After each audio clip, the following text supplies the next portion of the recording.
¿Cómo están? Un gusto saludarles este día en nuestros estudios. Nos acompaña el ministro de Obras Públicas, Gerson Martínez, y Ricardo Sánchez, oficial senior de Asuntos Económicos de CEPAL, con quienes hablaremos sobre varios temas. Uno de ellos, pues obviamente, aprovechando la presencia del señor ministro acá, hablar sobre el tema del asocio público-privado, pero también quiero hablar sobre un foro internacional que se está desarrollando en nuestro país sobre logística, que pretende de alguna manera unificar una estrategia que impacte en la vida de los salvadoreños y salvadoreñas, ¿no? Que impacte de manera positiva. Siempre he dicho que una ley, por ejemplo esta del asocio público-privado, cualquier esfuerzo que se desarrolle, pues obviamente debe tener como principal objetivo, propósito, impactar de forma positiva en la vida de los salvadoreños y las salvadoreñas o en la población misma. Así que bienvenido, Gerson, muchas gracias por estar con nosotros. Un gusto tenerte aquí en los estudios de Canal 12 nuevamente. Un gusto. Muchas gracias. Ricardo, bienvenido. Ricardo Martínez, muchas gracias, Ricardo, por estar con nosotros. Ricardo Sánchez, muchas gracias por estar con nosotros. Un gusto tenerle también. Bienvenido. Muchas gracias. Ricardo, quiero comenzar con usted. Coméntenos un poco, antes de entrar al tema del asocio público-privado y cómo se puede desarrollar, digamos, una iniciativa como esta en el marco del esfuerzo, ¿no? De desarrollar, digamos, o de impactar positivamente en la vida de los salvadoreños. Un poco sobre este foro internacional que están desarrollando ahora mismo. Bueno, hemos tenido el grato honor de ser invitados por los organizadores de este foro, que se llama El Salvador Logístico 2030, que realmente nos parece extremadamente importante en función de, bueno, una misión que tiene o que se ha impuesto el Ministerio a quien estamos colaborando, de establecer los lineamientos hacia el futuro de una política de logística y movilidad para el país. Y en tal sentido, la presencia de tanta gente tan importante en ese foro nos parece un dato altamente relevante en función de un objetivo como el que se ha fijado el Ministerio. Ricardo, ¿y nos puedes explicar un poco más en español qué significa este foro? ¿Qué significa logística y movilidad para un país?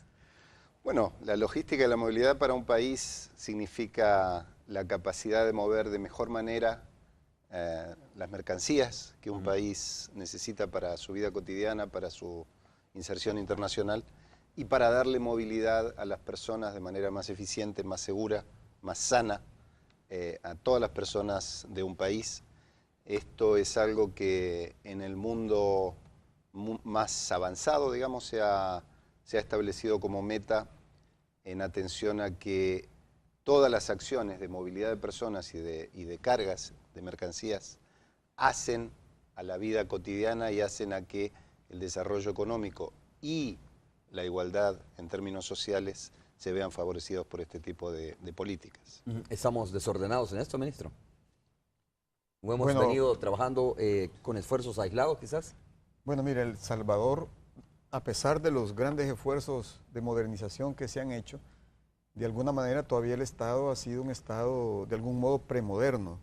Entonces tenemos que hacer un esfuerzo de seguirlo modernizando. ¿Qué quiero decir con esto?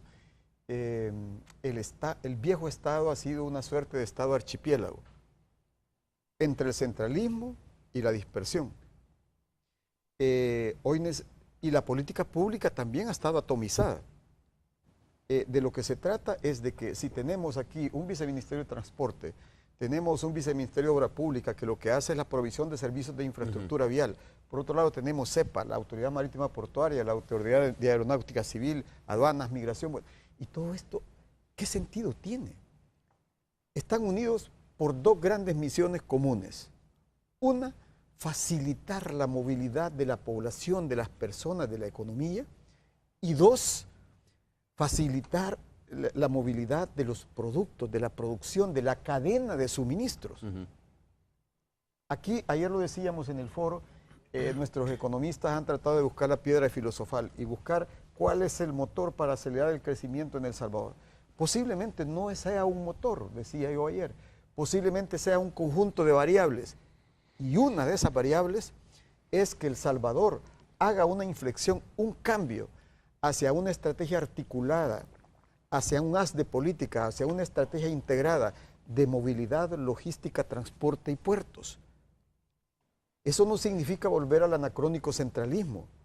tampoco significa reformar organigramas estructurales. No, eso no es la vida. Es avanzar hacia mapas relacionales. ¿Para qué? Para que el Estado sea más eficiente. Pero hay que decirlo, no solo se trata de construir una política de Estado que sea realizada, llevada a cabo por cualquier gobierno, no importa el signo que sea, sino políticas de Estado-nación, de pueblo-nación, políticas de nación, de eso se trata. Y justamente por eso el Ministerio de Obra Pública hemos suscrito un convenio con la División de Infraestructura de FUSADES, del sector privado. Y hemos venido trabajando en un emprendimiento en los últimos meses, público, privado y ciudadano, público, privado y técnico. Hemos involucrado a la academia. Y ayer precisamente presentamos... Es una especie también, perdón que diga, una especie de ensayo, ¿no? De esto del asocio público-privado. Bueno, los proyectos de asocio público-privado, bueno, Ricardo viene de Chile, él nos puede hablar mucho de eso, sí, ilustrar claro. mucho de eso, pero la pregunta es, cualquier proyecto, uno tiene que preguntarse, mire, ¿y esta es pura proyectitis o tiene algún sentido en la vida del país? ¿Tiene algún sentido? ¿Tiene proyección estratégica? Cuando hablas de la vida del país, de la gente o para la gente. Sí, de la gente o para la economía. Entonces, los asocios públicos privados tienen que encuadrarse dentro de esta gran estrategia. Ejemplo, acabamos de hacer una emisión de títulos valores para acelerar la modernización del aeropuerto y que El Salvador reconquiste el liderazgo aeroportuario en la zona, aquí en la región.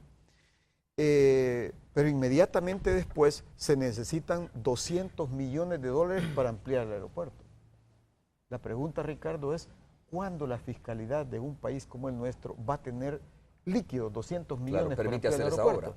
Claro. Entonces, ¿vas a esperar 40 años? No, hay una manera de adelantar el futuro y son los asocios público-privados, donde hay que fortalecer la autoridad del Estado, y lo digo muy claro, pero hay que desatar la iniciativa innovadora del sector privado. Los asocios público-privados, bueno, quiero decir, en el mundo han habido unas experiencias realmente perversas. Yo invitaría a todos a que estudiemos lo que está pasando, el balance que está haciendo Gran Bretaña, que fue el inaugurador. Perversas en el tema del asocio público-privado. Sí, que han sido algunas privatizadoras, quebraron, han causado un costo fiscal, pero quiero decirte, hay otras para mí excelentes. Claro. Tal vez Ricardo nos puede, yo aquí, Ricardo, he puesto un ejemplo, la del túnel del Melón, la carretera a Valparaíso, que era una gran montaña. Tardaba muchísimo tiempo que la carga, que las personas llegaran a Santiago, etc. Entonces, ¿cuál era la solución para acelerar? Reducir costos en tiempo, reducir gasolina, ahorrar en plata, en estrés, etc.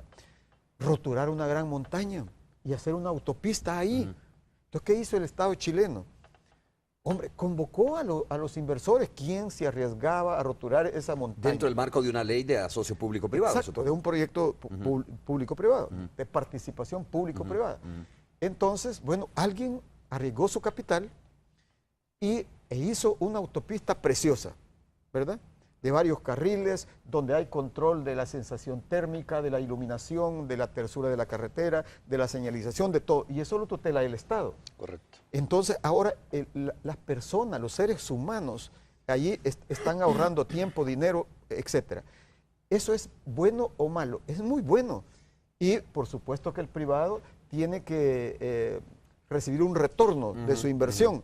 Pero al final, y este es el secreto, al final, después de la concesión, Chile va a recibir un activo que de otra manera no lo hubiera podido construir el Estado. Después de cierto tiempo, ¿no? Claro. 30, 40 años, en algunos países supongo que es menos tiempo, 20 años. Ricardo, ¿de qué depende de que una obra que se construya en el marco de una ley del asocio público-privado funcione, sea exitosa o se conduzca al fracaso, como bien lo está diciendo Gerson Martínez, que hay experiencias a nivel mundial en Inglaterra que fueron un fracaso realmente?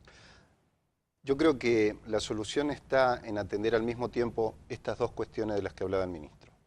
Tener una política integrada, sostenible, pensando en las futuras generaciones, en la actual y en las futuras. Una política integrada, un Estado profesional, fuerte, marcando una política, marcando regulaciones, Y al lado de eso, la asociación entre públicos y privados. ¿Por qué? Porque esta es una situación que se da en todos nuestros países. La institución a la que pertenezco tiene pertenencia en 33 países de América Latina y el Caribe, y esta es una situación que vemos en todos los países. ¿Qué necesitamos? Asociación entre públicos y privados para llevar adelante grandes iniciativas de infraestructura que hoy los estados no tienen capacidad fiscal de solventar hoy, ¿verdad? Cuando se necesita, que es hoy, no dentro de 30 años. Pero al lado de eso necesitamos una política firme, clara, integrada, a donde todos los objetivos del Estado y del sector privado apunten hacia el mismo lado. Entonces, es necesario atender hoy desde la fiscalidad pública en nuestros países una gran cantidad de objetivos, especialmente de tipo social, ¿sí? Y eso hace que los recursos escasos que tienen nuestros tesoros, ¿eh?, no puedan dedicarse con toda la intensidad que requiere en la modernización de la infraestructura. Entonces, la asociación entre públicos y privados, con reglas de juego claras, limpias, honestas, va asociado a una política integrada y sostenible, a donde el Estado pone las reglas y exige el cumplimiento y que no nos pase lo que pasó en Inglaterra. Entonces el éxito depende mucho de cómo se haya formado este muñeco de la ley de la socio público-privado. Bueno, se han ido construyendo experiencias. Yo fui becario en Alemania estudiando esto, y en Alemania han habido excelentes experiencias. Hubo algunas fracasadas también. España fue pionero en su tiempo, ahora ha tenido algunos problemas.